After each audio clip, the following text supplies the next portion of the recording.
ನಮಸ್ಕಾರ. Price the lord Jesus. ಎಲ್ಲ ನನ್ನ ಪ್ರೀತಿಯ ದೇವಜನರೇ, ನನ್ನ ಪ್ರಿಯ ಸಹೋದರಿ ಸಹೋದರರೇ, ಸ್ನೇಹಿತರೇ, ದೇವಭಕ್ತರೇ, ಹಿರಿಯರೇ, ನಿಮ್ಮೆಲ್ಲರನ್ನ ನಮ್ಮ ಕರ್ತನಾದ ಯೇಸು ಕ್ರಿಸ್ತನ ನಾಮದಲ್ಲಿ ಈ ದಿನದ ದೇವರ ವಾಕ್ಯ ಮತ್ತು ಅಭಿಷೇಕದ ಪ್ರಾರ್ಥನೆಗೆ ನಿಮಗೆ ಸ್ವಾಗತ. ಅನುದಿನವೂ ದೇವರನ್ನು ಅನುಸರಿಸಿ ವಾಕ್ಯಗಳನ್ನು ಕೇಳಿ ಬಲಗೊಳ್ಳುತ್ತಾ ಇದ್ದೀರಾ. ಕರ್ತನ ನಾಮಕ್ಕೆ ಸ್ತೋತ್ರ ಉಂಟಾಗಲಿ. ಈ ದಿನವೂ ದೇವರು ನಿಮಗೆ ಸಮಾಧಾನವನ್ನು, ಆರೋಗ್ಯವನ್ನು ಕೊಟ್ಟು ಆಯಸ್ಸನ್ನು ಹೆಚ್ಚಿಸಿಕೊಟ್ಟು ಅಭಿಷೇಕಿಸಲಿ ಎಂದು ನಾನು ಪ್ರಾರ್ಥಿಸುತ್ತೇನೆ. ದೇವಜನವೇ, ಈ ದಿನದ ವಾಕ್ಯವು ಕೂಡ ಬಹಳ ಆಧರಣೆಯನ್ನು, ಧೈರ್ಯವನ್ನು ಕೊಡುವಂಥ ವಾಕ್ಯವಾಗಿದೆ ಎಂದು ನಾನು ನಂಬುತ್ತಾ ಇದ್ದೇನೆ. ದೇವಜನವೇ, ನಾನು ಈ ಕುರಿತಾಗಿ ಆಲೋಚಿಸುತ್ತಿದ್ದಾಗ ಒಂದು ವಾಕ್ಯವನ್ನು ದೇವರು ನನಗೆ ನೆನಪಿಸಿದರು. ಆ ಒಂದು ಮಾತು ಏನು ಗೊತ್ತಾ? ಜಯಿಸುವವರು ಸಹಿಸುತ್ತಾರೆ, ಯಾರು ಸಹಿಸುತ್ತಾರೋ ಅವರೇ ಜಯಿಸುತ್ತಾರೆ ಎಂಬುದಾಗಿ. ಇದು ನಿಮಗೆ ಸ್ಪಷ್ಟವಾಗಿ ಅರ್ಥವಾಗಿದೆ ಎಂದು ನಾನು ನೆನೆಸುತ್ತೇನೆ.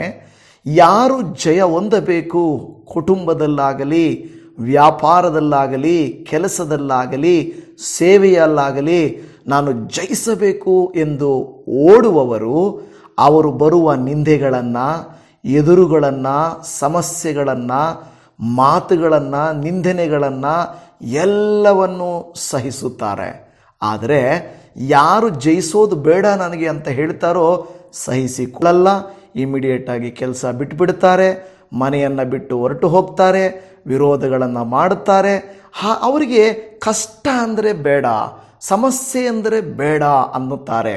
ಹಾಗೆಯೇ ಯಾರು ನೀವು ಜಯಿಸಿದ್ದೀರೋ ನೀವು ಸಹಿಸಿದ್ದೀರಾ. ಈಗಾಗಲೇ ಕುಟುಂಬಗಳನ್ನು ನೀವು ಸಹಿಸ್ಕೊಂಡಿದ್ದೀರಾ, ಕುಡುಕ ಗಂಡಂದಿರನ್ನ ಸಹಿಸ್ಕೊಂಡಿದ್ದೀರಾ, ಅವಿಧೇಯತೆ ತೋರಿಸುವ ಮಕ್ಕಳನ್ನು ನೀವು ಸಹಿಸ್ಕೊಂಡಿದ್ದೀರಾ, ಪರಿಸ್ಥಿತಿಗಳನ್ನು ನೀವು ಸಹಿಸ್ಕೊಂಡಿದ್ದೀರಾ. ಅದಕ್ಕೆ ಹೇಳೋದು, ಜಯಿಸುವವರು ಸಹಿಸುತ್ತಾರೆ, ಸಹಿಸುವವರು ಜಯಿಸುತ್ತಾರೆ ಎಂಬುದಾಗಿ. ಚೆನ್ನಾಗಿದೆ ಅಲ್ವಾ ಮಾತು? ಕರ್ತನ ನಾಮಕ್ಕೆ ಸ್ತೋತ್ರ. ಹಾಗಾದರೆ ಬನ್ನಿ, ಈ ದಿನ ಇನ್ನೊಂದು ಮುಖ್ಯವಾದ ದೇವರ ವಾಕ್ಯವನ್ನು ಓದಿಕೊಳ್ಳೋಣ. ನಾವು ನೋಡುತ್ತಾ ಇದ್ದೇವೆ 2 ಕೊರಿಂಥದವರಿಗೆ ಬರೆದ ಪತ್ರಿಕೆ, ಅದರ 1ನೇ ಅಧ್ಯಾಯ 8ನೆಯ ವಚನ. ಸಹೋದರರೇ, ಆಸ್ಯ ಸೀಮೆಯಲ್ಲಿ ನಮಗೆ ಸಂಭವಿಸಿದ ಸಂಕಟವನ್ನು ಕುರಿತು ವಿಚಾರಿಸುತ್ತೀರೋ?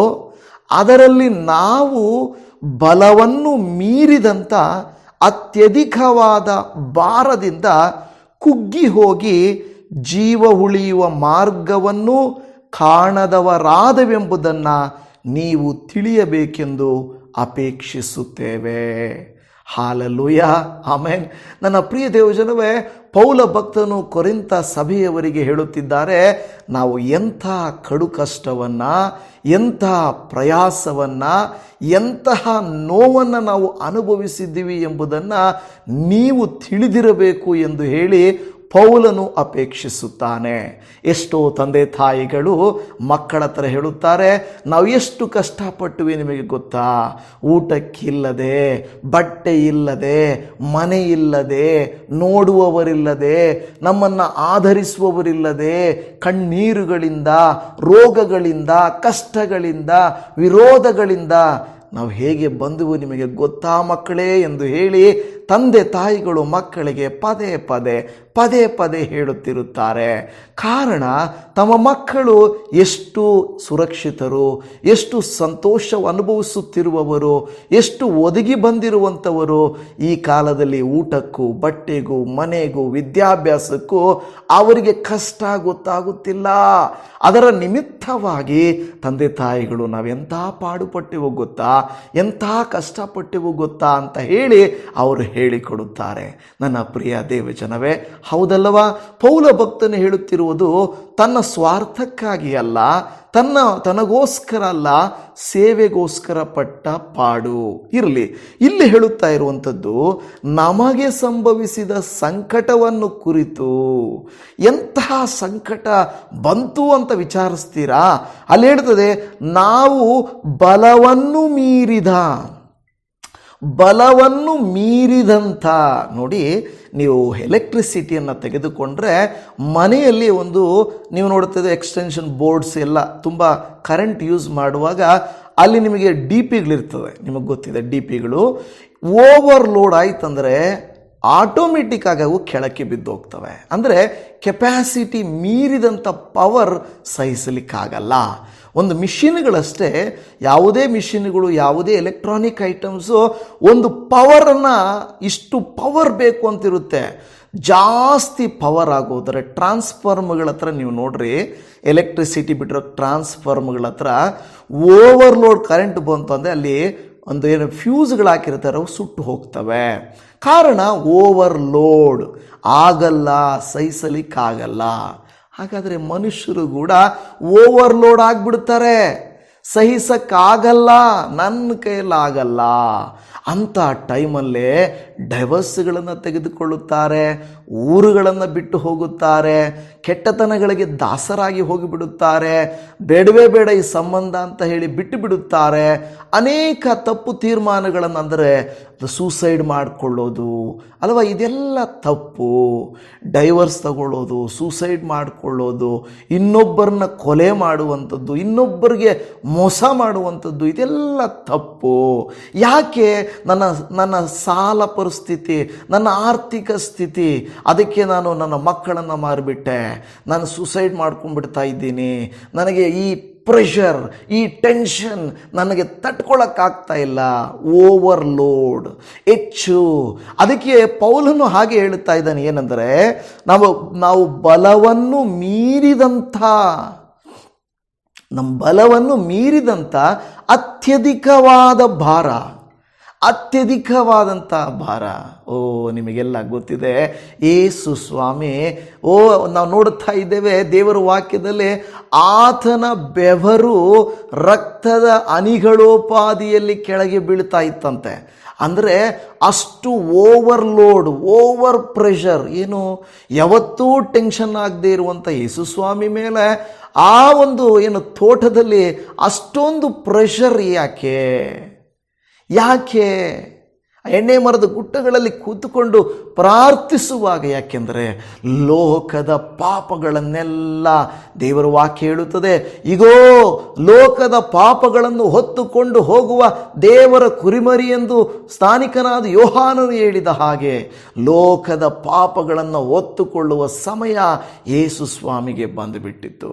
ಅದು ಏನು ಸಾಧಾರಣ ಬಲದಿಂದಲ್ಲ, ಹೆಚ್ಚು ಬಲ ಬೇಕಾಗಿತ್ತು. ಆಗೋದೇ ಇಲ್ಲ ಅನ್ನುವಂಥ ಓವರ್ಲೋಡ್ ಆಗಿರುವಂಥ ಒಂದು ಸಂಕಟ ಅಲ್ಲಿ ಬಂತು. ನನ್ನ ಪ್ರಿಯ ದೇವಜನರೇ, ಇವತ್ತು ಈ ವಾಕ್ಯವನ್ನು ಕೇಳಿಸಿಕೊಳ್ಳುತ್ತಿರುವಂಥ ನೀವು ನಾನು ಓವರ್ಲೋಡ್ ಆಗಿಬಿಟ್ಟಿದ್ದೀವಾ? ಎಂಥ ಓವರ್ಲೋಡು? ಅಲ್ಲಿ ಹೇಳುತ್ತಾ ಇದೆ, ನಮ್ಮ ಬಲವನ್ನು ಮೀರಿದಂಥ ಅತ್ಯಧಿಕವಾದ ಭಾರ. ಈಗ ಆಲೋಚನೆ ಮಾಡಿ, ಒಂದು ತಂದೆ ಮಗ ಒಬ್ಬರು ಬರ್ತಾ ಇರ್ತಾರೆ. ಮಗ ಸ್ಕೂಲ್ ಬ್ಯಾಗ್ ಎತ್ಕೊಂಡು ಬರ್ತಾ ಇರ್ತಾನೆ, ತಂದೆ ಗೋಧಿ ಬ್ಯಾಗ್ ಎತ್ಕೊಂಡು ಬರ್ತಾ ಇರ್ತಾರೆ, ಮೂಟೆ. ಓಕೆನಾ? ಗೋಧಿ ಮೂಟೆ ಮತ್ತು ಅಲ್ಲಿ ಸ್ಕೂಲ್ ಬ್ಯಾಗು. ಈಗ ಆಲೋಚನೆ ಮಾಡಿ, ತಂದೆ ಹೇಳ್ತಾನೆ, ಮಗ ನನಗೆ ಸ್ವಲ್ಪ ಕೆಲಸ ಇದೆ, ನೀನು ಆ ಸ್ಕೂಲ್ ಬ್ಯಾಗ್ ನನಗೆ ಕೊಟ್ಬಿಟ್ಟು ಈ ಗೋಧಿ ಮೂಟೆ ನೀನು ಎತ್ಕೊಂಡು ಹೋಗು ಅಂತ ಹೇಳುವಾಗ, ಮಗನಿಗೆ ಅದು ಓವರ್ಲೋಡ್ ಆಗಲ್ಲ ಅನ್ನುವಂಥ ಸ್ಥಿತಿ ಬರುತ್ತದೆ. ನನ್ನ ಪ್ರಿಯ ಸಹೋದರಿಯರೇ, ಸಹೋದರರೇ, ದೇವಭಕ್ತರೇ, ನಿಮ್ಮ ಕುಟುಂಬ ನಿಮಗೆ ಓವರ್ಲೋಡ್ ಆಗಿದೆಯಾ? ನಿಮ್ಮ ವ್ಯಾಪಾರ ನಿಮಗೆ ಓವರ್ಲೋಡ್ ಆಗಿದೆಯಾ? ನಿಮ್ಮ ಮಕ್ಕಳು ಹೇಳಿದ ಮಾತು ಕೇಳದೆ ಓವರ್ಲೋಡ್ ಆಗಿದೆಯಾ? ನಿಮ್ಮ ಜೊತೆಯಲ್ಲಿರುವವರು ನಿಮ್ಮವರೇ ನಿಮ್ಮ ಕೆಲಸದ ಜಾಗದಲ್ಲಿ ನೀವು ಮಾಡುವ ಪ್ರತಿಕೃತ್ಯದಲ್ಲಿ ಓವರ್ಲೋಡ್ ಆಗಿ ನಿಮಗೆ ಟಾರ್ಚರ್ ಕೊಡ್ತಾ ಇದ್ದಾರಾ? ನಿಮಗೆ ಸಹಿಸಿ ಆಗ್ತಾ ಇಲ್ವಾ? ಹೇಗೆ ನೀವು ನೋಡ್ತಾ ಇರ್ತೀರಾ, ಕುಕ್ಕರಲ್ಲಿ ನೀವು ಇಡುವಾಗ ಬಿಸಿ ತಾಕಿ ಒಳಗಡೆ ಬೆಂದು ಎಲ್ಲಿ ಜಾಗ ಇದೆ ಅಂತ ನೋಡ್ತಾ ಇರ್ತದೆ. ಅಲ್ಲಿ ಸ್ವಲ್ಪ ನೀವು ನೋಡಿ, ಪ್ರೆಷರ್ ಕುಕ್ಕರಲ್ಲಿ ಎಲ್ಲಿ ಹೋಲಿದೆ?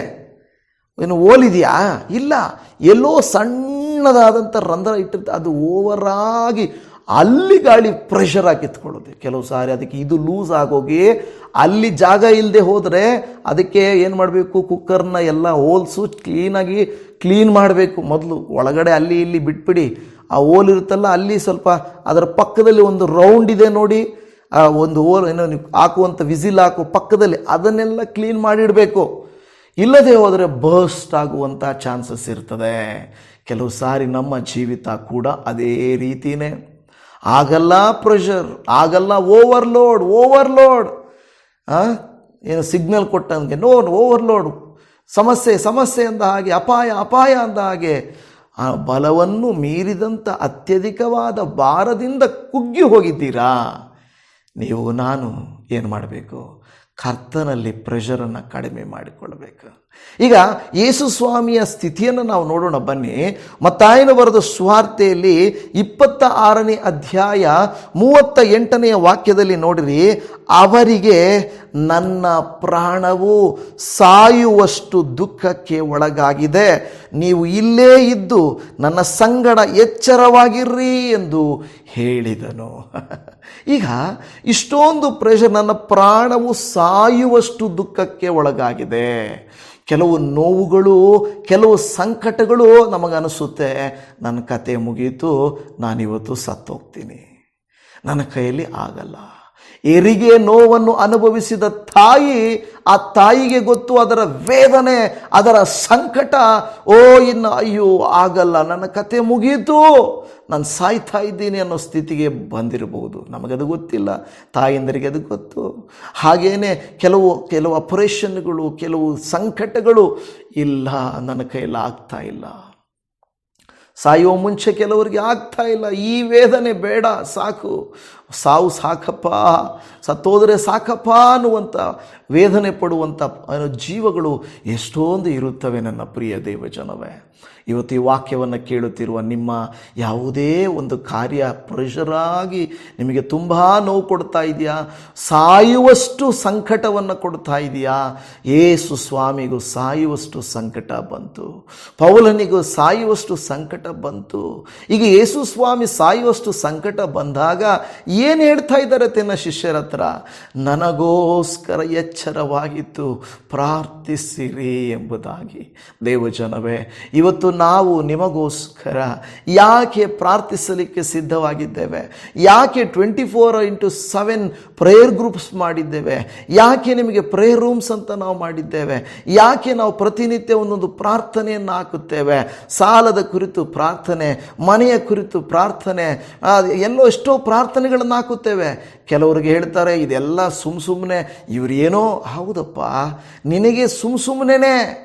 ಮೊನ್ನೆ ಒಂದು ಬೇರೆ ಗ್ರೂಪಲ್ಲಿ ಒಬ್ಬ ಸಹೋದರರು ನಾನು ಹಾಕಿದಂಥ ಪ್ರಾರ್ಥನಾ ವಿಡಿಯೋವನ್ನು ಹೇಳ್ತಾರೆ, ಇವರು ಮಾಡಿದ ಪ್ರಾರ್ಥನೆಯನ್ನು ನಾವ್ಯಾಕೆ ಕೇಳಬೇಕು, ಇವರು ಮಾಡಿದ ಪ್ರಾರ್ಥನೆ ಸರಿ ಇದೆ ಅಂತ ಹಿಂಗೆ ಅಂತ ಒಂದು ಅಷ್ಟುದ್ದ ಆಗಾಗ ವಾಟ್ಸಪ್ ಗ್ರೂಪಲ್ಲಿ ಹಾಕಿದ್ರು.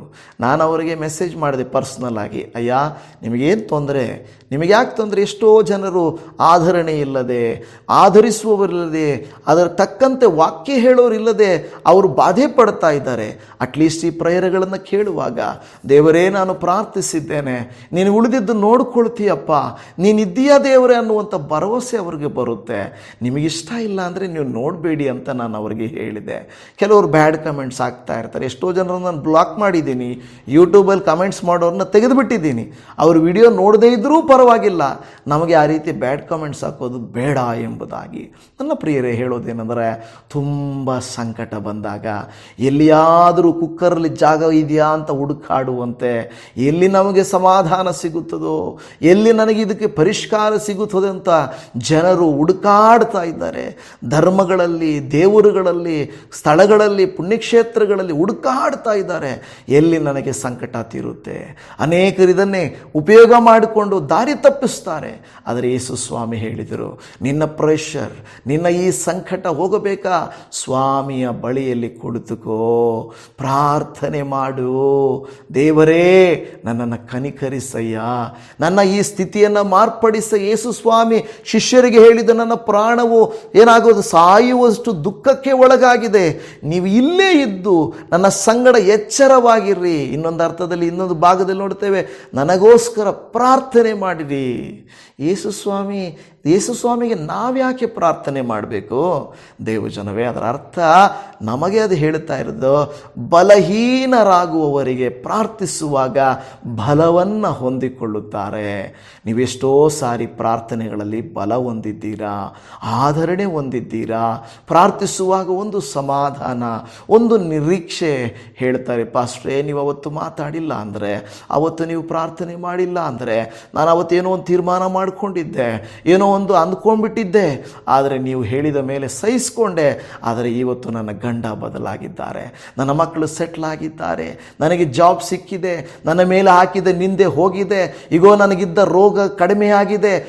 ಆ ಪ್ರೆಷರಲ್ಲಿ ತಡ್ಕೊಳಕ್ಕಾಗ್ತಾ ಇರಲಿಲ್ಲ, ಬಟ್ ಈಗ ಎಲ್ಲವೂ ಸರಿಯಾಗಿದೆ. ಹಾಲೆಲೂಯ. ಇವತ್ತು ನನ್ನ ಪ್ರಿಯ ದೇವಜನ, ನೀವು ಅನುಭವ ಮಾಡಿದ್ದೀರಾ. ಒಂದು ವೇಳೆ ಇನ್ನೂ ಅಂಥ ಸಂಕಟಗಳು ನಿಮಗಿದ್ದರೆ ಖಂಡಿತ ನಿಮಗೆ ಬಿಡುಗಡೆ ಉಂಟು. ನಿಮಗೆ ದೇವರು ಸಹಾಯ ಮಾಡುತ್ತಾರೆ. ನಿಮಗೋಸ್ಕರ ನಾವು ಪ್ರಾರ್ಥಿಸ್ತೇವೆ, ನೀವು ಪ್ರಾರ್ಥಿಸಿರಿ, ದೇವರು ಕನಿಕರಿಸುತ್ತಾರೆ. ಆಮೇನ್, ಹಾಲೆಲೂಯ. ಕರ್ತನ ನಾಮಕ್ಕೆ ಸ್ತೋತ್ರ. ಈಗ ಇಷ್ಟು ಹೇಳಿದಂಥ ಕಾರ್ಯಗಳು ಇದನ್ನು ಹೇಳ್ತದೆ. ಕೆಲವೊಮ್ಮೆ ದೇವರು ನಮ್ಮ ಬಲಕ್ಕಿಂತ ಹೆಚ್ಚಿನ ಭಾರವನ್ನು ಅನುಮತಿಸುತ್ತಾನೆ ಅಂದರೆ ಏನು ಹೇಳೋದಂದರೆ ಅಲೋವಿಂಗ್ ಅಂದರೆ ಆಯಿತು, ಎಸ್. ಹೇಗೆ ಯೋಬನ ಮೇಲೆ ಬಂದಂಥ ಒಂದು ಸಮಸ್ಯೆಯನ್ನು ದೇವರು ಅಲೋವ್ ಮಾಡಿದರು. ಸೇಟನ್ ಹೇಳಿದನು, ಸೈತಾನ್ ನನಗೆ ಪರ್ಮಿಷನ್ ಕೊಡ್ರಿ ಅವನ ಮೇಲೆ. ಎಸ್, ನಾನು ಅಲೋವ್ ಮಾಡಿ. ದೇವರು ಕೊಡಲಿಲ್ಲ ಸಮಸ್ಯೆ, ಅಲೋವ್ ಮಾಡಿದ, ಅನುಮತಿಸಿದ, ಪರ್ಮಿಷನ್ ಕೊಟ್ಟ. ಇವತ್ತು ನಿಮ್ಮ ಮೇಲೆ ಬಂದಿರುವ ಸಂಕಟಗಳು, ಸಹಿಸಲಾರದ ಸಂಕಟಗಳು ದೇವರಿಂದ ಬಂದಿರುವ ಅನುಮತಿ. ದೇವಜನರೇ, ದೇವರಿಂದ ನಿಮಗೆ ಬಂದಿರುವ ಅನುಮತಿ. ಹಾಗಾದರೆ ದೇವರು ನನ್ನನ್ನು ಪ್ರೀತಿಸುವುದಿಲ್ಲ, ನನ್ನ ಮೇಲೆ ದೇವರಿಗೆ ಅಕ್ಕರೆ ಇಲ್ಲ, ದೇವರು ನನ್ನನ್ನು ಕರುಣಿಸುವುದಿಲ್ಲ, ಅದಕ್ಕೆ ನನಗೆ ಇಷ್ಟೊಂದು ನೋವು, ಇಷ್ಟೊಂದು ಕಣ್ಣೀರು ಅಂತ ಅಂದುಕೊಳ್ಳಬೇಡಿ. ಯಾಕೆಂದರೆ ನೋಡಿ, ದೇವರ ವಾಕ್ಯಗಳೇ ನಮಗೆ ಆಧರಣೆಯಾಗಿದೆ. ಒಂದು ನಮಗೆ ದೇವರು ಅನುಮತಿಸುತ್ತಾನೆ. ಹೇಗೆ ನಾವು ನೋಡುತ್ತಾ ಇದ್ದೇವೆ, ಒಂದು ಯೋಬನ ಮೇಲೆ ದೇವರು ಅನುಮತಿಸಿದ ಹಾಗೆ ನಮ್ಮ ಮೇಲೂ ಅನುಮತಿಸುವಂಥವನಾಗಿ. ಎರಡನೇದಾಗಿ, ನಮ್ಮ ಬಲ ಮುಗಿದಾಗ ದೇವರ ಬಲ ಆರಂಭವಾಗುತ್ತದೆ. ನಮ್ಮ ಬಲ ಡ್ರೈನ್ ಆಗೋಯ್ತು ಅಂದಾಗ ದೇವರ ಬಲ ಉಪವಾಸ ಮಾಡುವುದು ಕೂಡ ಯಾಕೆ ಗೊತ್ತಾ? ನಮ್ಮ ಶಕ್ತಿಯನ್ನಲ್ಲ, ದೇವರ ಶಕ್ತಿ ಅಂತ. ಊಟದಿಂದ ದೇಹಕ್ಕೆ ಬಲ ಬರುತ್ತೆ, ಆದರೆ ಉಪವಾಸದಿಂದ ಆತ್ಮಕ್ಕೆ ಬಲ ಬರುತ್ತದೆ.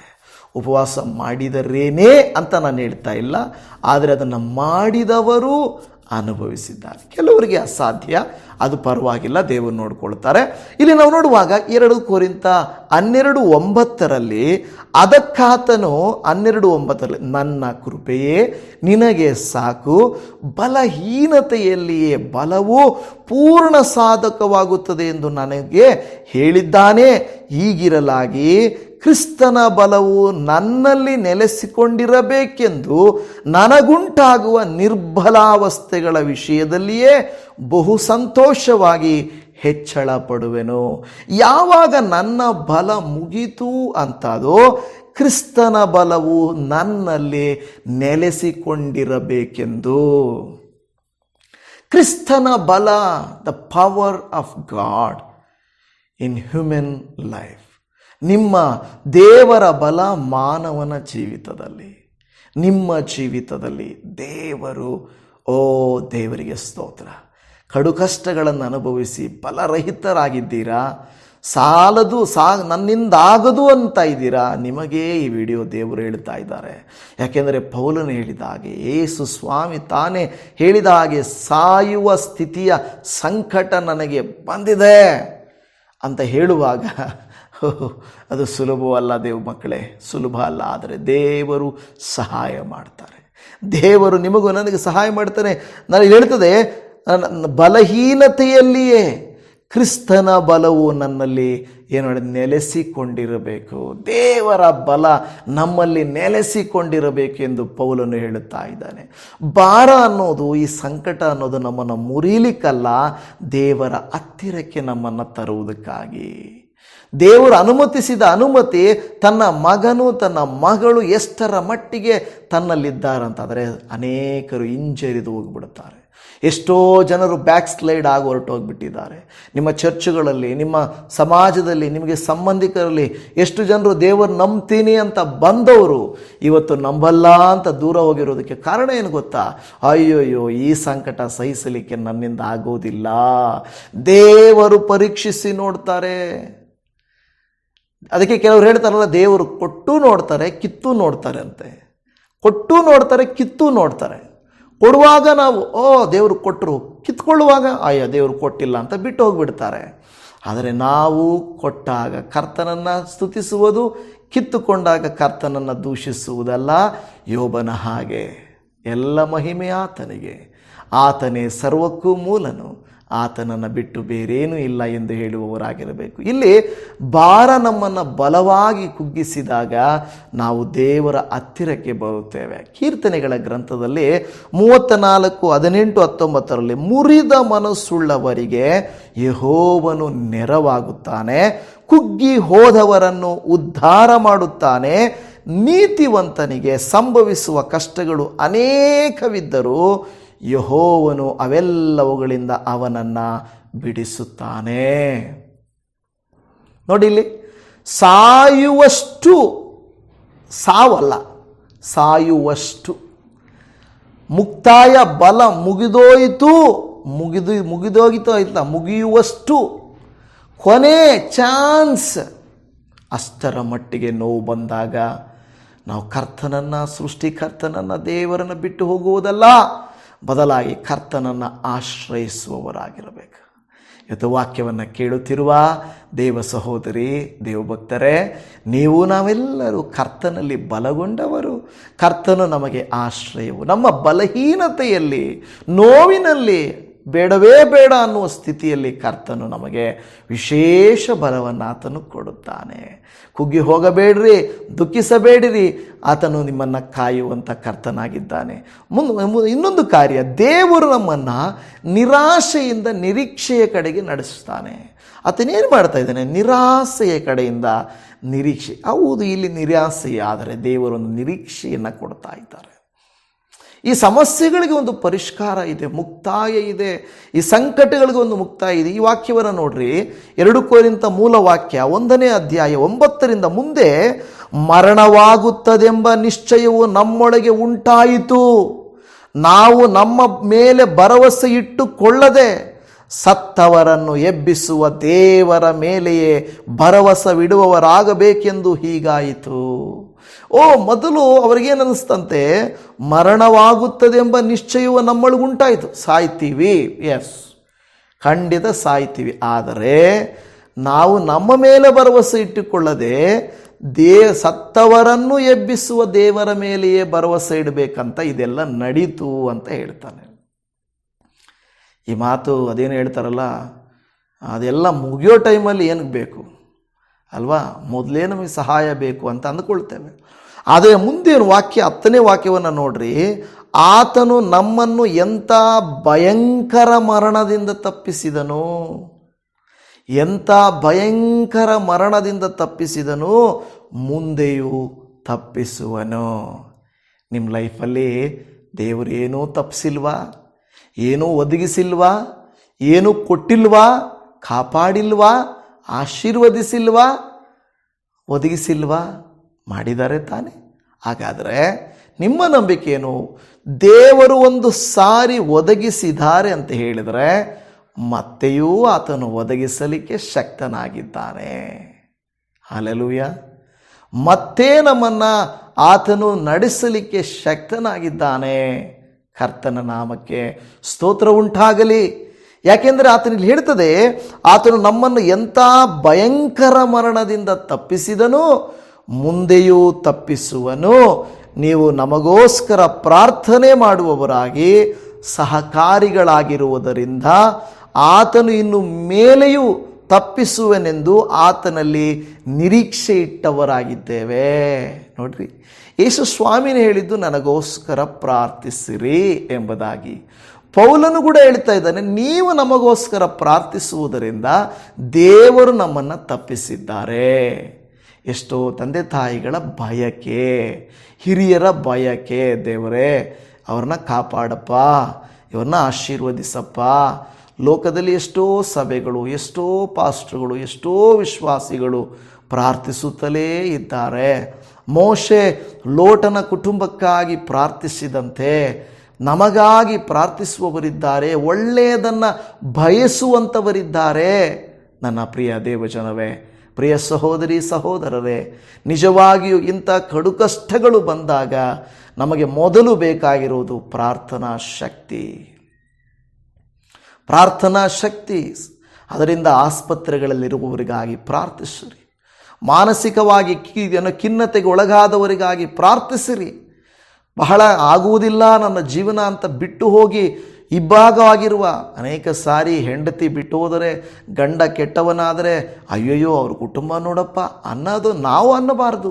ಲೋಕದ ಜನ ಅಂತಾರೆ. ಬದಲಾಗಿ ನಾವು ನಮ್ಮವರು ಯಾರಾದರೂ ನಮಗೆ ಗೊತ್ತಿರೋರು ಗಂಡ ಬಿಟ್ಟಿದ್ದರೆ, ಒಂದು ವೇಳೆ ಕುಡುಕ ಗಂಡ ಇದ್ದರೆ, ಅವಿಧೇಯತೆ ಮಕ್ಕಳಿದ್ದರೆ, ರೋಗದಲ್ಲಿದ್ದರೆ ಅವರಿಗಾಗಿ ಒಂದು ಪ್ರಾರ್ಥನೆ ಮಾಡಿ.